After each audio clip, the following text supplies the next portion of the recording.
এক জাতের নারী আছে লম্বা কালো চুল, আরে এক জাতের নারী আছে লম্বা কালো চুল। ভীষণ ভালো, অ্যাওয়ার্ড পেতে সবারই খুব ভালো লাগে। আমি যে গানটার জন্য অ্যাওয়ার্ড পেয়েছি, রঙের রসিয়া, পুরো টিমকে আমি অনেক অনেক ধন্যবাদ জানাচ্ছি। একটা গানের পেছনে অনেক কষ্ট থাকে। আমি একা এসেছি, কিন্তু আমার পুরো টিম তো আর আসতে পারেনি। ভীষণ ভালো লাগছে। আচ্ছা, গানটা লিখেছেন এবং সুর করেছেন মনসুর সানি ভাই, গানটা সঙ্গীতায়োজন করেছেন মুন্সি জুয়েল ভাই। সবার প্রতি অনেক অনেক কৃতজ্ঞতা। রঙের রসিয়া, রঙের রসিয়া বন্ধু আমার প্রেমের ব্যাপারী, পান খায় না চুন খায় না খায় যে সুপারি।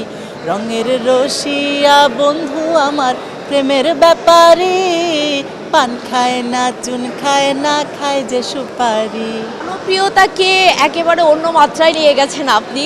একেবারে আমরা বলবো যে তরুণ, বয়োবৃদ্ধ এবং শিশুরাও আপনার গান মুখে মুখে আওড়ায়। সত্যি কথা বলতে, লোকজ ধারার গান আমরা যে সকল শিল্পীরা গাই, আমরা সর্বস্তরের মানুষের কাছে পৌঁছে যেতে পারি। যেমন সখী গো আমার মন ভালো না গানটা, আমার কাছে এরকম অনেক রেকর্ড আছে। বাচ্চারা শুনে তারপরে ভাত খায়, বৃদ্ধারা শোনেন, সব বয়সী মানুষরা শোনেন এটা।